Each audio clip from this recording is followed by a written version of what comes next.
December 19th, 1941. A snow-dusted town nestled in New Jersey, the air crisp and sharp. As families gathered around flickering Christmas lights, warmth enveloped their homes, contrasting the brewing storm just beyond their doorstep. In a modest workshop at the edge of town, a man named Harold Harry McGowan, a scrappy electrician in his late 30s, leaned over his workbench, his brow furrowed in concentration. Harry, often dismissed as eccentric, had a passion for innovation that burned brighter than the lights he installed each holiday season. His hands deftly manipulated wires and bulbs, but his mind raced with thoughts of the Atlantic, where enemy submarines threatened American shores. Suddenly, a cacophony of bells rang from the workshop door, pulling him from his reverie. It was his old friend, Lieutenant Dan O'Reilly, his uniform crisp yet heavy with worry.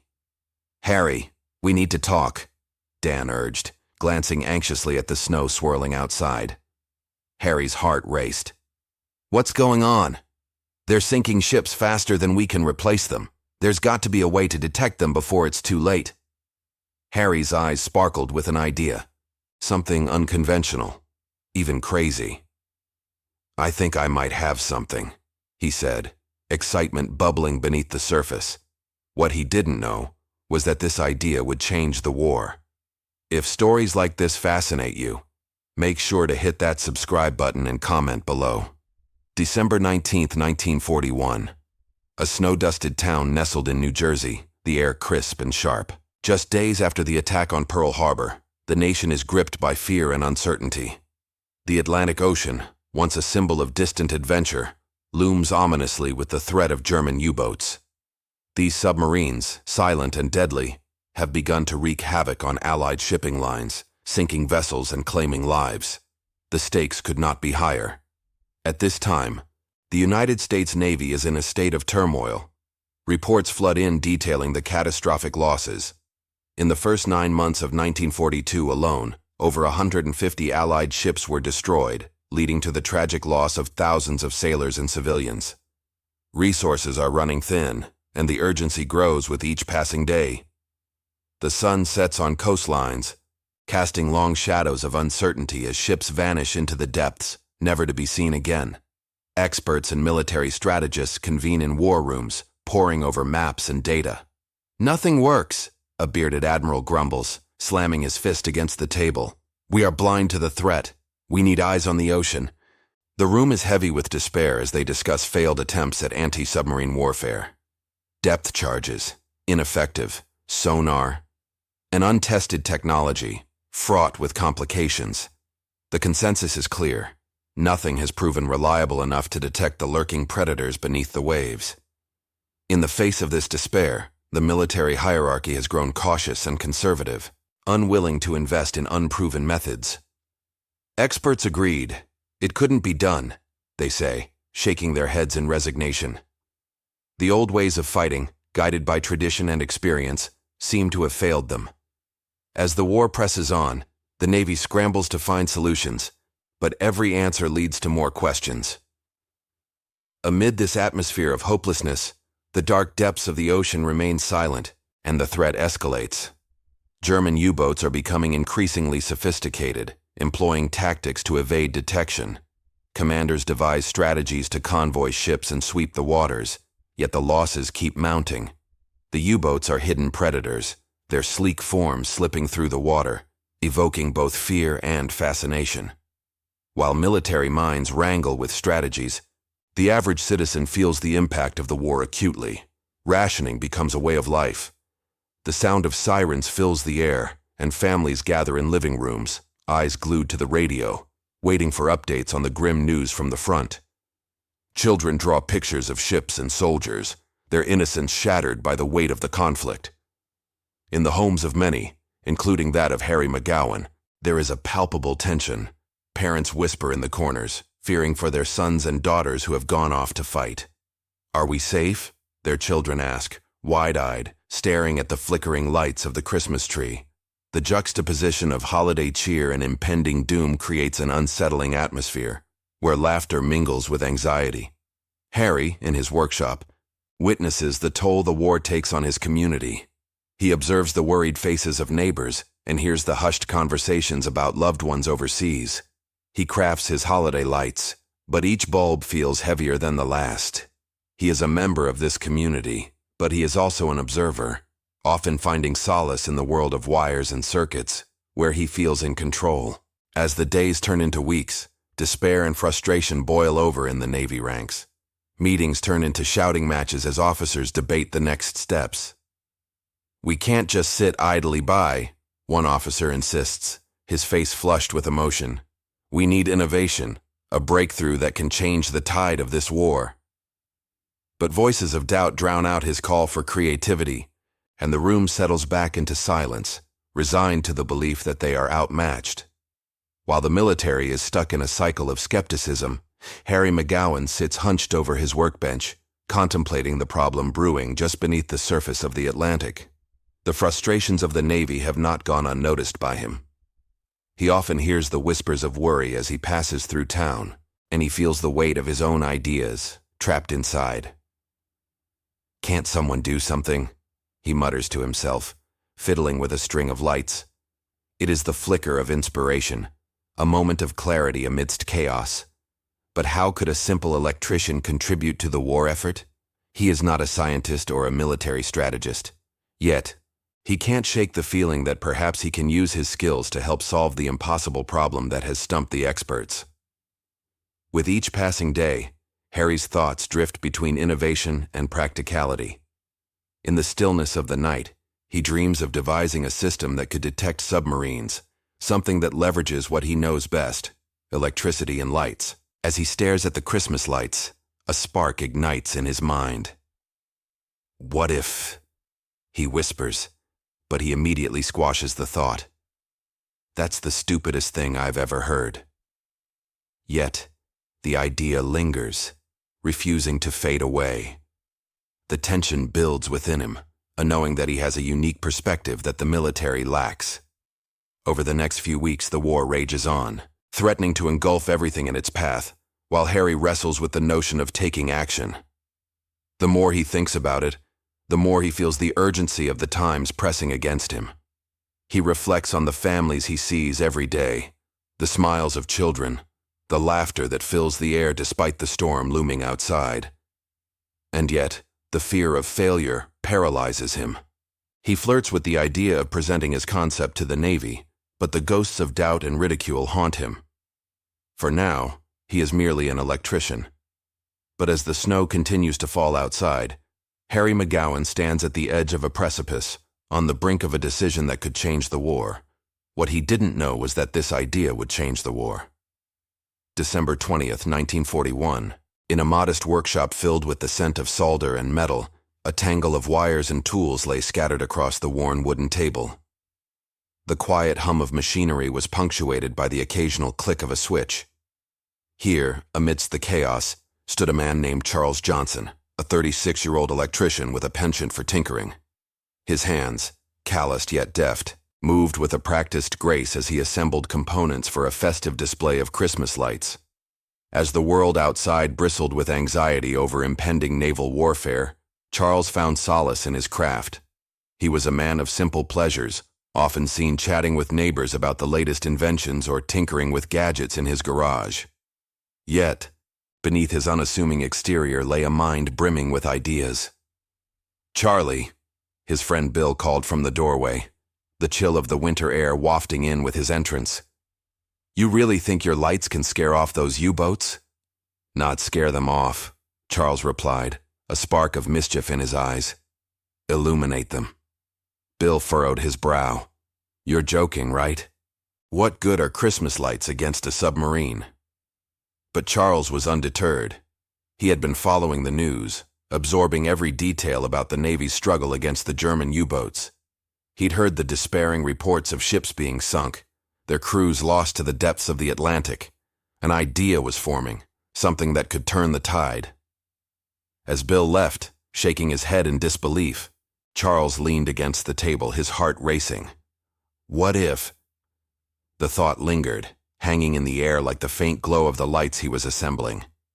He envisioned a system that could detect the submarines lurking beneath the waves, a way to safeguard those brave men risking their lives. Days passed, and Charles immersed himself in research. He pored over naval engineering texts and studied the mechanics of sound. An idea began to take shape, a system that utilized the principles of sonar, but on a simple scale. Yet he knew he'd need help. Charles approached his mentor, Captain Samuel Grant, a seasoned officer with a gruff exterior and a sharp mind.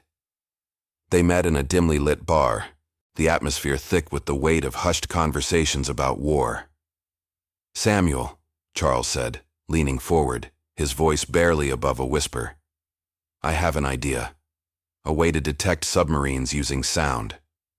The captain's brow furrowed, skepticism etched across his face. "You're an electrician, Charlie, not a naval engineer. This is a military matter. You need to think realistically." Sensing the dismissal, Charles's heart sank. "But what if it could work? Just hear me out." "That's the stupidest thing I've ever heard," Samuel retorted, shaking his head. "We need concrete solutions, not whimsy." Charles's pulse quickened. He had to prove himself. He couldn't let skepticism extinguish the flame of possibility flickering inside him. So, he returned to his workshop, determined to create something tangible. Over the next few weeks, he worked tirelessly, assembling bits of equipment and repurposed components. He fashioned a prototype that combined underwater sound waves with electrical impulses, all while stringing together colorful lights to create the semblance of a festive display. Each night, while the snow fell softly outside, he tested his creation in the nearby pond, listening intently for any sign of echoes. The sound of laughter from children playing in the snow outside reminded him of the world beyond his workshop, the world that could soon be lost if he failed. "It's now or never," he whispered to himself, determination coursing through his veins. On December 31st, 1941, as the final day of the year approached, Charles stood at the edge of the pond, his heart pounding. He activated his system, holding his breath. Silence. Then, a faint echo reverberated through the water, sending shivers down his spine. It worked.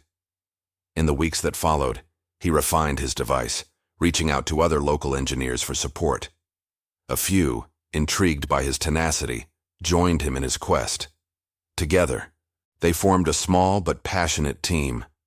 "We can't tell the Navy," one engineer cautioned, worry etched on his face. "What if they laugh us out of the room?" Charles waved away the concern. "If we don't tell them, how will we ever make a difference? We can't let fear hold us back." As they continued to test their device, the bonds between the group deepened. They would gather in the workshop, sharing stories of lost loved ones and dreams of a peaceful future. Each night, the glow of their makeshift lights shone brighter, illuminating not just the darkness of the pond, but also the hope that flickered within them. But doubt lingered, a shadow gnawing at Charles's resolve. He often found himself questioning the legitimacy of his invention. What if it's just a dream? He wondered, as he lay awake, surrounded by the faint glow of Christmas lights. Yet with each echo they captured, a flicker of hope surged. Perhaps, just perhaps, he was onto something monumental. Then came the fateful day in January 1942. A Navy delegation was scheduled to visit the town. The engineers prepared, nervous energy coursing through them. Charles paced back and forth, rehearsing his pitch, the weight of the world on his shoulders. As the Navy officials arrived, their stiff uniforms contrasted sharply with the humble setting of Charles's workshop. The skepticism that accompanied them felt palpable. "Gentlemen," Charles began, his voice shaking slightly, "I know this may sound unconventional, but we believe we have developed a method to detect submarines using sound waves." The room fell silent, disbelief hanging thick in the air. "You're kidding," one officer scoffed. "This is a joke, right?" But Charles pressed on, fueled by a determination he had never felt before. "Please just give us a chance to demonstrate." "Fine," the captain said, rolling his eyes, but the glimmer of curiosity sparkled within the depths. The team set up their equipment with bated breath, their hearts racing. As they activated the device, the room filled with the sounds of echoes bouncing off the walls, a melody of hope, resilience, and courage. For Charles, This moment was more than just a demonstration. It was validation. As the Navy officials exchanged glances, a flicker of recognition crossed their faces. "All right," one finally said, a hint of respect in his tone. "Let's see where this goes." As the meeting concluded, Charles stood outside, the cold air wrapping around him, and for the first time, he felt the weight of possibility lift. What he didn't know was that this idea would change the war. Charles's journey had only just begun, but he was ready to face whatever challenges lay ahead. The fight for recognition had ignited a fire within him, a passion to protect those who dared to sail the treacherous waters. If stories like this fascinate you, make sure to hit that subscribe button and comment below. December 23rd, 1941. The air inside the small workshop crackled with tension, heavy with the scent of burnt wires and unyielding hope. Charles Johnson sat at his cluttered workbench, consumed by thoughts of his unorthodox plan. It was a gamble, a desperate attempt to turn a simple idea into a life-saving technology that could alter the course of the war. As he tinkered with his prototype, a makeshift device that combined his knowledge of electrical circuits with the principles of sonar, a figure appeared in the doorway. It was Lieutenant Commander Robert Hargrove, a stern man in his 40s, clad in a Navy uniform that bore the scars of experience. His eyes, sharp and scrutinizing, scanned the chaotic space before he stepped inside. "Johnson," Hargrove began, his voice low but firm. "I heard about your project. You think you can detect submarines with Christmas lights?" Charles straightened, heart racing. "Yes, sir. If I can create a system that uses electric signals, we could detect the presence of submarines underwater." Hargrove raised an eyebrow, skepticism etched on his face. "That's the stupidest thing I've ever heard. Submarines are silent. Your lights are useless." "I need you to see it in action," Charles implored, desperation creeping into his voice. "I have a prototype ready. Just give me a chance." Hargrove hesitated, uncertainty flickering in his eyes. He had seen too many failed inventions and half-baked ideas to put his trust in this man's whimsical project. A chance at what? A failure that could waste resources? Or a success that could save lives? Charles countered, determination igniting within him. "Let me demonstrate. I just need a few volunteers from the base." After a long pause, Hargrove nodded reluctantly. "Fine. One test. If you fail, you'll be on your own, Johnson." As the sun dipped below the horizon, casting shadows across the workshop, Charles felt a surge of adrenaline. He gathered a few Navy personnel, including a skeptical ensign named Mark, who chuckled at the idea of a Christmas light submarine detector. "This is going to be a disaster," Mark joked, crossing his arms as he leaned against the wall. "What's next? Using tinsel to track aircraft?" Charles ignored the jibe, focusing instead on his prototype. He explained how it would work. The lights would pulse with electric signals, sending out waves that could bounce off objects beneath the surface. If a submarine was nearby, the return signals would cause a disruption in the light's patterns, a visual cue detectable on the surface. "Let's just see if it works," Mark said, rolling his eyes, but curiosity lingered beneath his bravado. The group of volunteers followed Charles outside, where the frosty air bit at their skin. They gathered around a makeshift tank filled with water, the moonlight glimmering on its surface. The prototype, resembling a bizarre combination of holiday decorations and scientific apparatus, stood at the edge, plugged into a generator. Charles took a deep breath, his fingers trembling with anticipation as he flipped the switch. The lights flickered to life, shimmering in red, green, and blue. As the device hummed, he watched intently, heart pounding in his chest. "Let's introduce the variable," Charles said, signaling to Mark, who placed a small weight in the tank to represent a submarine.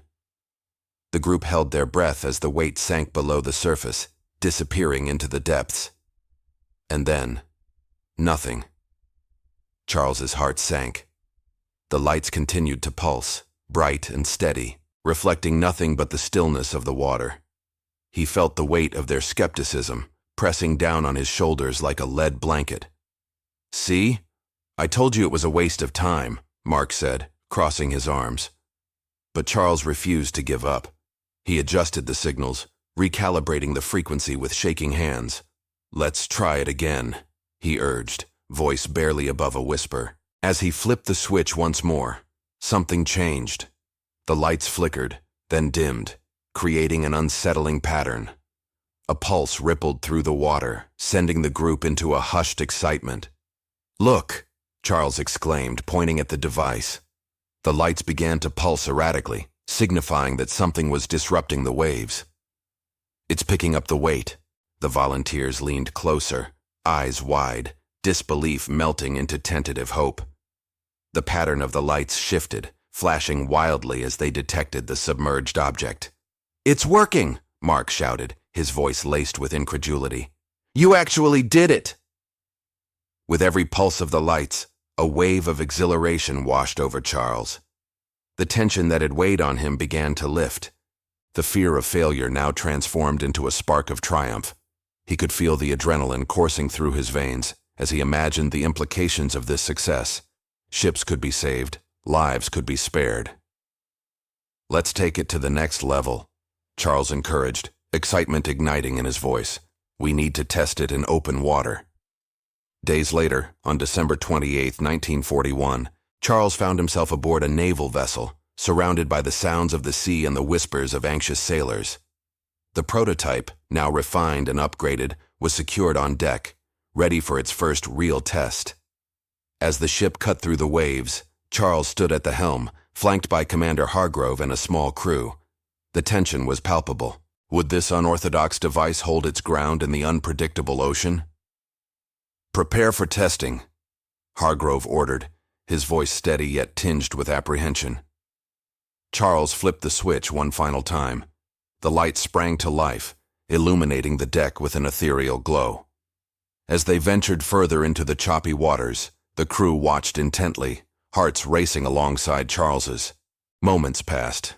Then, there it was. A distinct flicker in the lights, a pattern that signaled an object beneath the surface.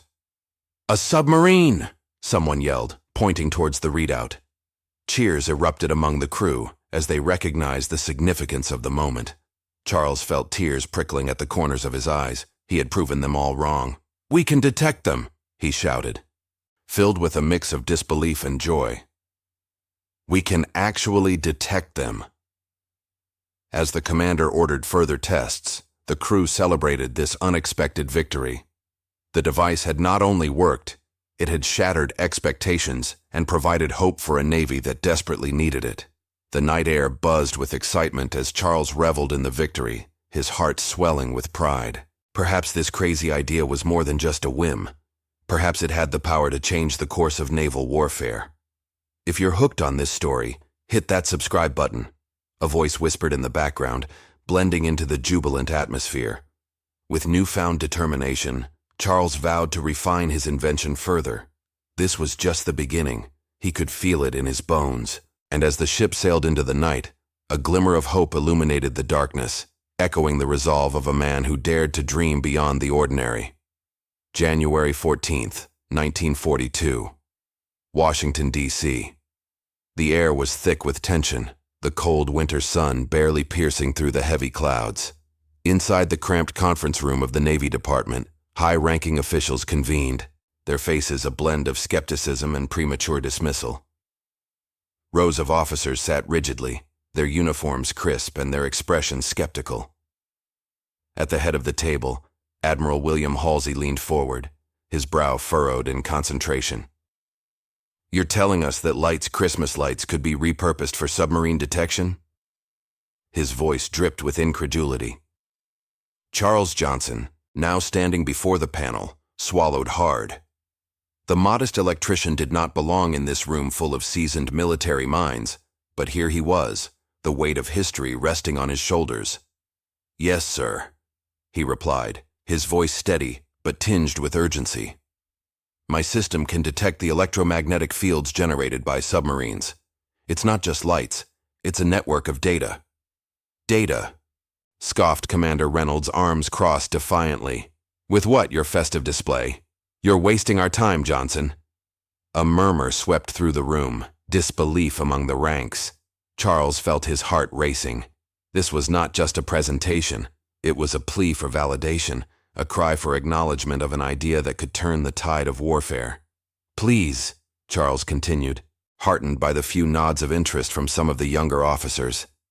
"I know that this seems unconventional, but consider the stakes.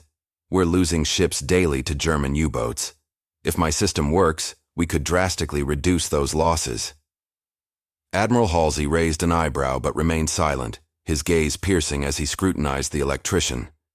Charles took a deep breath. Recalling the images of torpedoed vessels, the despair on families' faces etched into his mind. "We've exhausted every traditional method," he pressed on. "Sonar is limited, and depth charges are too indiscriminate. What if we could spot submarines before they ever launched an attack?" The room fell into an uneasy silence, the usual clatter of pens and papers ceasing. The tension mounted, the officials exchanging glances. Charles felt their skepticism weighing heavily, but he would not back down. He leaned in slightly, lowering his voice. "Give me a chance to prove it. Just one trial." Halsey finally spoke, his voice low, but deliberate. "You understand the risks, Johnson. If this fails—" He let the implication hang in the air, the weight of potential failure palpable. "I do, sir," Charles replied, determination igniting within him. "But if I succeed, we could save countless lives. This is our chance to fight back." After what felt like an eternity, Halsey turned to his fellow officers. "We can't afford to ignore any potential advantage. Very well, we'll authorize a limited field test." Relief washed over Charles, a wave of gratitude mingling with the tension still hanging in the room. "Thank you, Admiral. I promise you won't regret this." "You have 1 month," Halsey stated, his tone firm. "Prove your theory, and we may reconsider our position on this project." Charles nodded, aware of the gravity of the moment. He exited the room, a mix of exhilaration and anxiety coursing through him. Outside, the chill of winter air felt invigorating, as if the world itself had shifted in his favor. February 14th, 1942. The coastal waters of the Atlantic. The backdrop of crashing waves and frigid winds bore witness to Charles and his small team of engineers as they meticulously set up the prototype device on a makeshift platform. The sun glinted off the water, emphasizing the vastness of the ocean, a playground for U-boats lurking beneath. "We need clarity on the signals," Charles instructed, his hands deftly connecting wires while glancing at his team. "If we can refine the readings, we may detect them before they surface." Behind him, Lieutenant Sarah Parker adjusted the settings on an oscilloscope, her brow furrowed in concentration. "We're ready to go live, Charles. Just say the word." "All right then," he declared, heart pounding. "Let's do this." With a flick of a switch, the array of lights sprang to life, illuminating the area with an otherworldly glow. The engineers watched as the device pulsed rhythmically, sending electromagnetic waves across the waters. Charles focused on the oscilloscope, watching the wave patterns dance across the screen. Boom! A sudden explosion erupted from the depths, breaking the tranquil surface. A U-boat had surfaced too close for comfort, its crew unaware of the impending danger. Charles's breath caught in his throat. "Is it working?" Sarah shouted over the noise, eyes wide with anticipation. "Yes!" Charles screamed, his heart racing. "We can see them!" The oscillograph lit up, the signals flashing as the U-boat moved, clearly distinguishable against the chaotic background of the ocean. Charles felt a surge of adrenaline, hope igniting within him. "Prepare the warning signal," he commanded, the realization dawning that they might actually have a fighting chance. "We can alert the fleet." With expert precision, the team transmitted the coordinates to the Navy command, their pulses racing with the promise of potentially saving lives. But just as quickly as the excitement built, doubt crept in. What if they don't respond in time? He wondered internally. What if this is just another failure? Minutes felt like hours as the team waited, their fate interwoven with the actions of the fleet above. And then, a crackling voice broke through the static. "We've received your coordinates. Engaging the target now." Cheers erupted among the team as Charles's heart soared. For the first time, they had successfully identified a threat before it could strike. The excitement surged again as they witnessed the fleet engage the U-boat, torpedoes fired with deadly accuracy. The enemy vessel was no more than a shadow beneath the waves now, a reminder of the constant danger they faced. As the sun set on that fateful day, Charles looked at his team, their faces lit with hope. This was not merely a victory. It was the beginning of a significant shift in naval warfare. If you're hooked on this story, hit that subscribe button, he thought to himself, already envisioning the ripple effect this would create throughout the Navy. While the victory felt monumental, Charles knew that the journey ahead would be fraught with challenges. But in this fleeting moment, the possibility of change was within reach, and hope illuminated the darkness of war. It was a step forward, one that promised to redefine the future. April 15th, 1942. Washington, D.C. The air is thick with tension in the musty, wood-paneled conference room of the Navy Department. A long table stretches across the room, surrounded by stern-faced admirals and high-ranking officials, the walls adorned with framed portraits of naval heroes who shaped history. Sunlight filters through the dusty windows, illuminating the serious expressions etched on their faces. At the far end of the table, Charles Johnson sits slumped in his chair, his heart racing. The modest electrician had for weeks been trying to convince the Navy brass of his revolutionary idea, a system to detect submarines using modified Christmas lights. The room buzzes with skepticism as Admiral Halsey, a formidable figure in naval warfare, leans forward, his brow furrowed. "Mr. Johnson," he begins, his voice dripping with doubt, "this concept of yours, using lights to detect submarines, sounds like a fairy tale.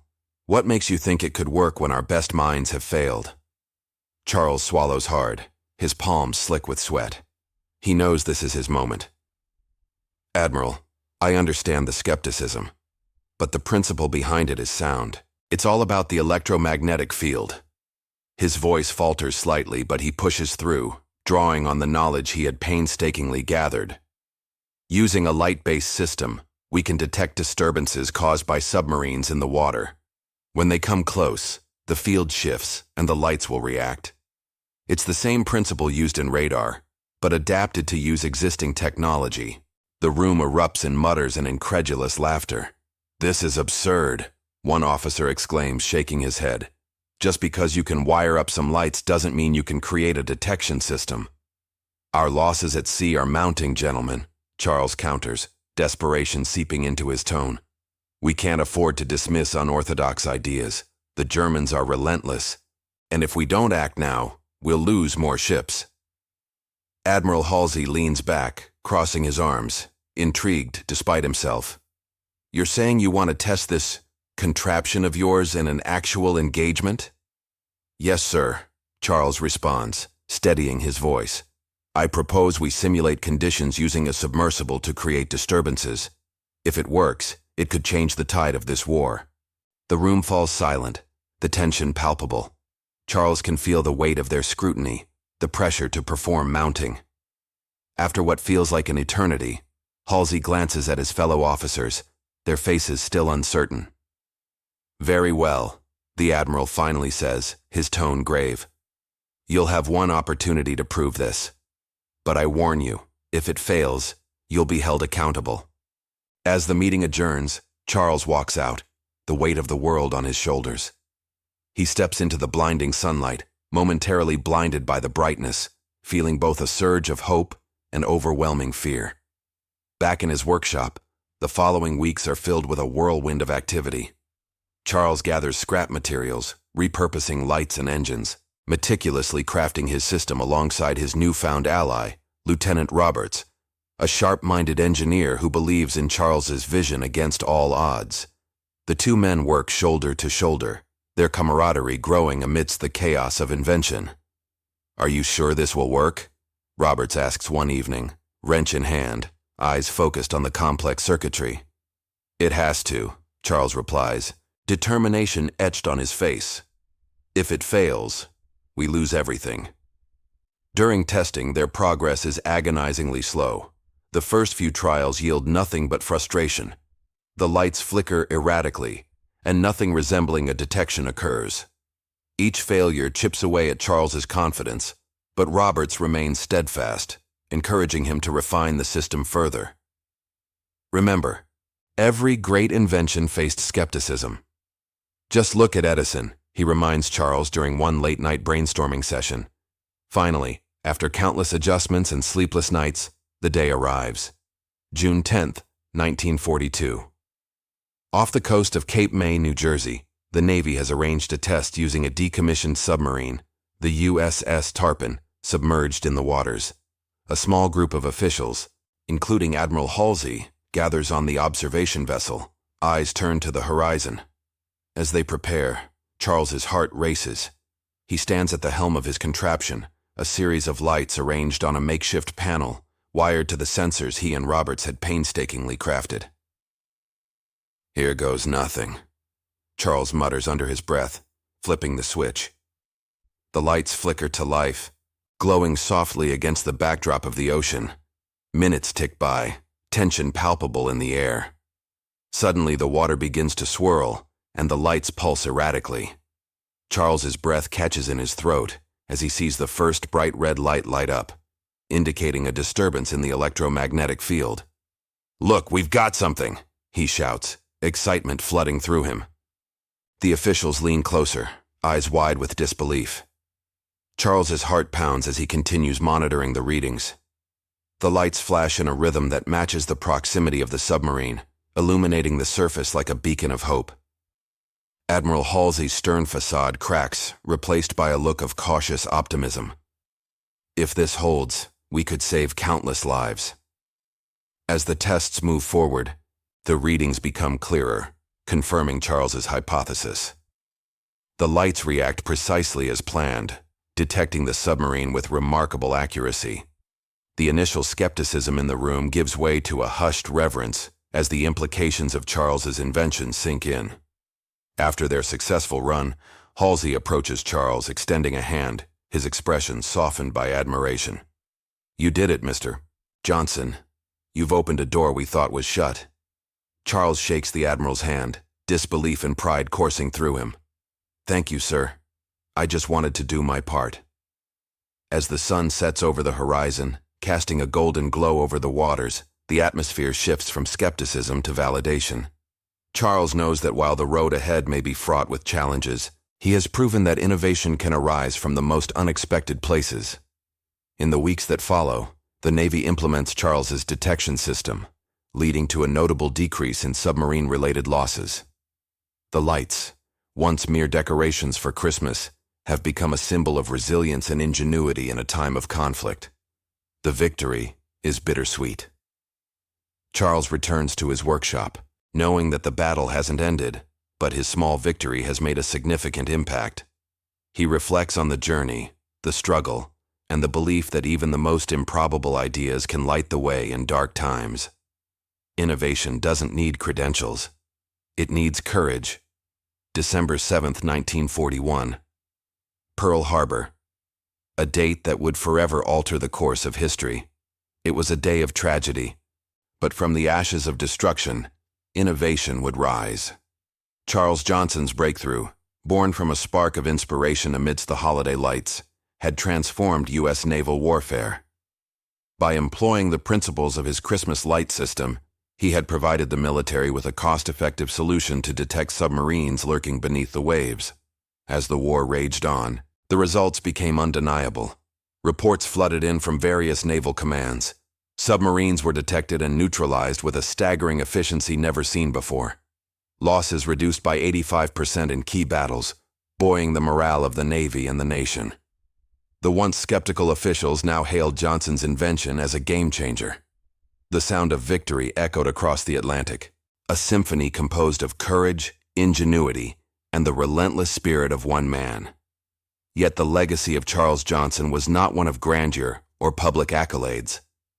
After the war, he returned to his modest workshop, where the scent of solder and metal once more filled the air.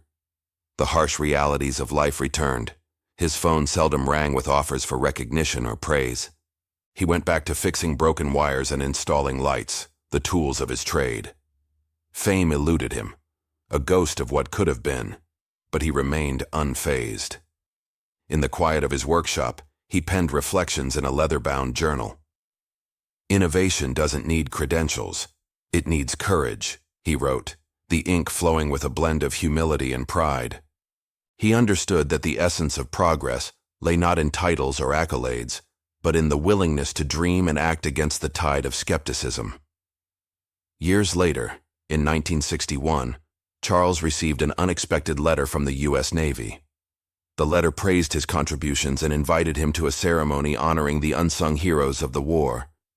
As he read the words, tears brimmed in his eyes, an acknowledgement he had long since set aside.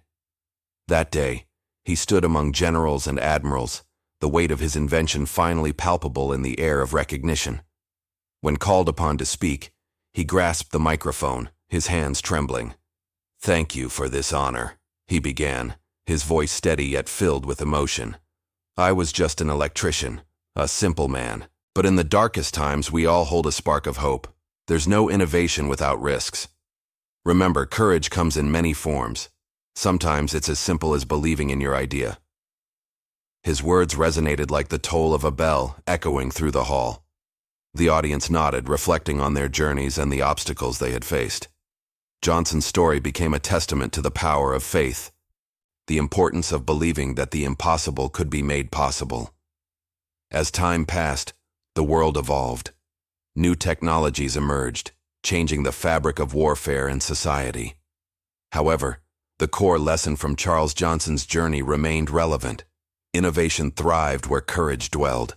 His story inspired engineers, inventors, and dreamers to seek solutions within their surroundings, to view challenges as opportunities for creativity rather than insurmountable walls. In a small town where Johnson lived, children began to gather around his workshop, drawn by tales of the man who turned Christmas lights into a beacon of hope. He welcomed them with open arms, sharing his love for electricity and the wonders it could create. "Everything begins with an idea," he would say, as their eyes widened with curiosity. "Don't be afraid to follow yours." Years later, in 1975, Charles passed away quietly in his sleep, a humble electrician reduced to memory. But his legacy endured. In 1985, a museum was inaugurated in his honor, showcasing the transformative innovations of World War II. Among the exhibits was a replica of his submarine detection system, a reminder of how one man's vision could change the tide of battle. The museum curator often highlighted Johnson's journey in educational tours. "He was just an ordinary man who believed in the extraordinary," she would explain to groups of schoolchildren and history enthusiasts alike. His story teaches us that every small idea has the potential to spark monumental change. As the years rolled on, Charles Johnson's contributions were documented in history books, yet the essence of his spirit transcended mere accolades. His story served as a beacon for future generations, urging them to challenge the norms, to think outside the box, and to embrace the courage necessary for true innovation. In reflecting on his life, one profound truth remained. While many ideas might seem insane at first glance, they often hold the seeds of groundbreaking change. The act of daring to imagine a better way, whether through Christmas lights or any other means, can illuminate paths never before walked. As the last light flickered in Johnson's workshop, the world continued to spin. Innovations came and went, but the lesson remained timeless. Innovation doesn't need credentials, it needs courage. Now, as you ponder your own impossible ideas, ask yourself, what could change the world if you dared to take that first step? What if, like Charles Johnson, you believed in the power of your vision? What impossible ideas do you think could change the world? Comment below.